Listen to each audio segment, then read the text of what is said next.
அருள் மனம் கமழும் ஞான தேடல் உடைய ஓம் தீக்ஷா யூடியூப் சேனல் அன்பர்கள் அனைவருக்கும் பணிவான வணக்கங்கள்.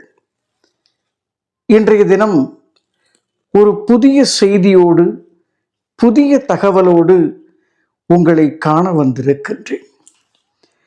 சில நாட்களாக அல்லது சில மாதங்களாக நமது யூடியூப் சேனலிலே ஒரு விசேஷமான பாடல் தொகுப்பை நீங்கள் பார்த்து கொண்டு வருகின்றீர்கள். அதாவது சூரிய கீர்த்தனைகள் 1000 என்ற தொடர் ஞான அருட்கவி பொழிவிலே பல்வேறு விதமான விருத்தங்கள், பல்வேறு விதமான அற்புதமான பாடல் தொகுப்புகளை தொடர்ந்து நாம் ஒரு புதிய பரிணாமத்தில் பயணிக்க ஆரம்பித்தோம். அதுதான் ஆர்டிஃபிஷியல் இன்டெலிஜென்ஸ் என்று சொல்லக்கூடிய செயற்கை நுண் அறிவை பயன்படுத்தி சில பாடல்களை இயற்ற முயற்சி செய்தோம்.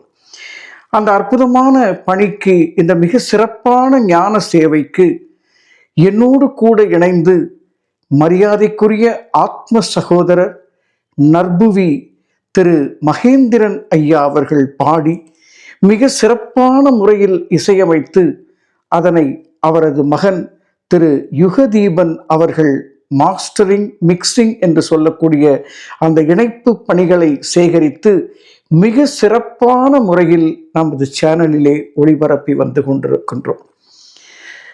ஒரு நாள் இப்படி தொடர்ந்து இந்த பயணம் தொடர்ந்து வந்து கொண்டிருக்கக்கூடிய இந்த காலகட்டத்திலே அடியேனுக்குள் ஒரு எண்ணம் ஏற்பட்டது. அது என்னவென்றால், கிட்டத்தட்ட 1000 பாடல்கள் இருக்கிறது. 1000 பாடல்களை நாம் மொத்தமாக யாராலும் கேட்க முடியாது.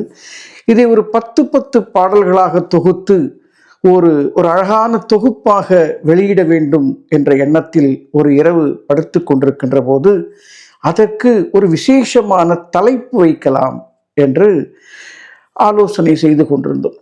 அப்படி செய்கின்ற போது நாம் சங்ககால இலக்கியங்களிலே பல்வேறு விதமான பாடல் தொகுப்புகள் இருக்கிறது.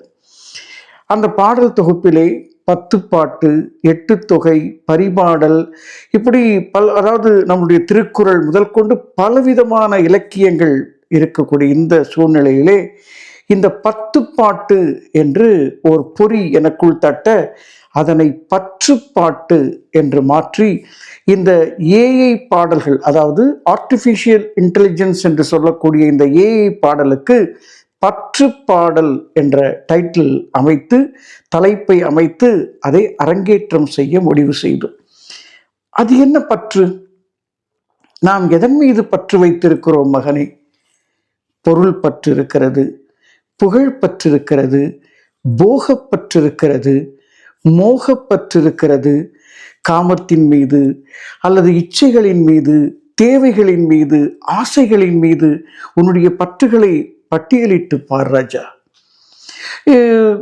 இதை கடந்து வருகின்ற போது பக்தி பற்று அல்லது யோகப்பற்று, அதையும் தாண்டி வருகின்ற போது ஞானப்பற்று. ஏதோ ஒரு சர்க்குருவை, உன்னுடைய பூர்வ புண்ணியத்தின் காரணமாக யாரோ ஒரு ஞான சர்க்குருவை அடைகிறாய். அப்படி இந்த சர்க்குருவை அடைந்த பிறகு அந்த குருவின் மீது பற்று.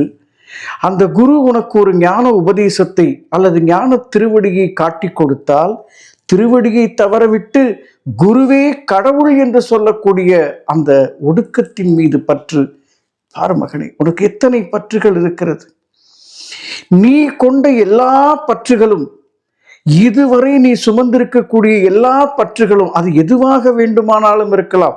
ஒரு பக்கம் பக்தி, யோகம், ஞானம் என்று எத்தனை விதமான பயணங்கள் நீ மேற்கொண்டிருந்தாலும் எல்லா பற்றுகளும் ஒடுக்கம் என்ற ஒன்றை உனக்கு போதித்து கொண்டே இருக்கிறது. ஒடுக்கம் என்றால் என்ன? நீ வைத்த பற்றுகளை எல்லாம் கொஞ்சம் கூட்டி கழித்து கவனித்து பார் ராஜா.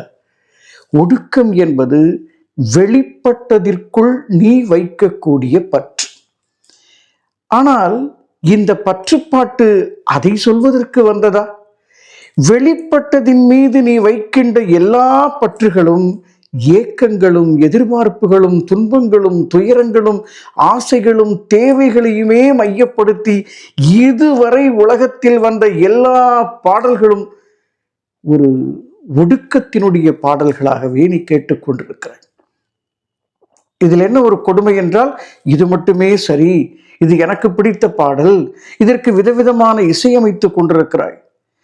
இசையமைப்பதில் உன்னுடைய அறிவையும் நேரத்தையும் வீணடிக்கிறாயே. அந்த பாடலுக்குள் இருக்கின்ற பொருள் உனக்கு என்ன போதித்தது ராஜா?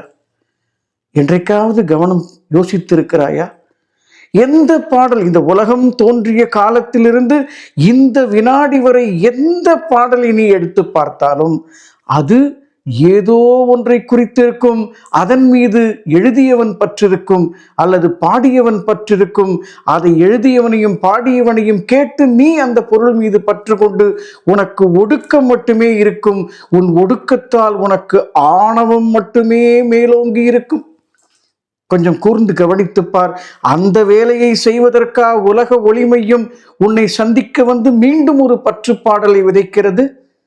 இது எதன் மீது பற்று தெரியுமா? வெளிப்பட்டதின் மீது வைக்கக்கூடிய பற்று அல்ல, வெளிப்பட்டு கொண்டே இருக்கக்கூடிய ஓங்குதலுக்கான ஞான பிரம்மாண்டத்தின் பற்று. மகா ஸ்ரீ இருப்பு எனும் தோன்றா பெருநிலையின் மீது வைக்கக்கூடிய பற்று.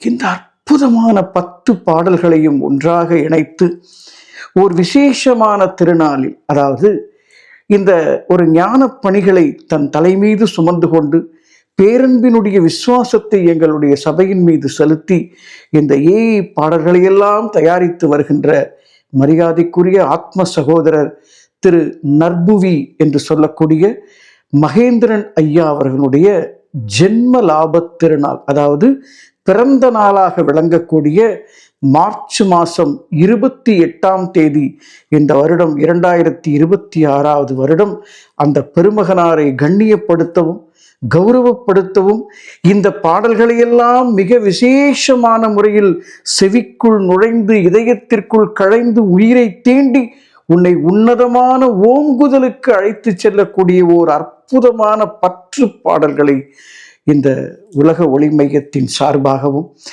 ஓம் தீக்ஷா யூடியூப் சேனலின் வழியாகவும் உங்களுக்கு விதைக்க முற்படுகின்றோம்.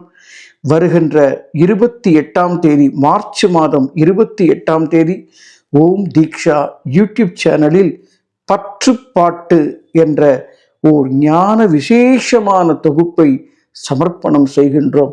தொடர்ந்து கேட்டு வாருங்கள். உங்களுடைய மேலான ஆதரவின் மூலமாக இந்த ஞான திருப்பணியை செய்து கொண்டிருக்கக்கூடிய இந்த சேனலை சப்ஸ்கிரைப் செய்யுங்கள். உங்கள் கருத்துக்களை பதிவு செய்யுங்கள். எல்லோருக்கும் இதை ஷேர் செய்யுங்கள் என்று கேட்டுக்கொண்டு மீண்டும் ஒரு நல்ல வீடியோவில் சந்திப்போம். பற்றுப்பாட்டு அவசியம் கேளுங்கள், ரகசியம் காணுங்கள், ஓங்குதலுக்கான உணர்வை பெற்றுக்கொள்ளுங்கள். சகலமும் சித்தி பெறும்.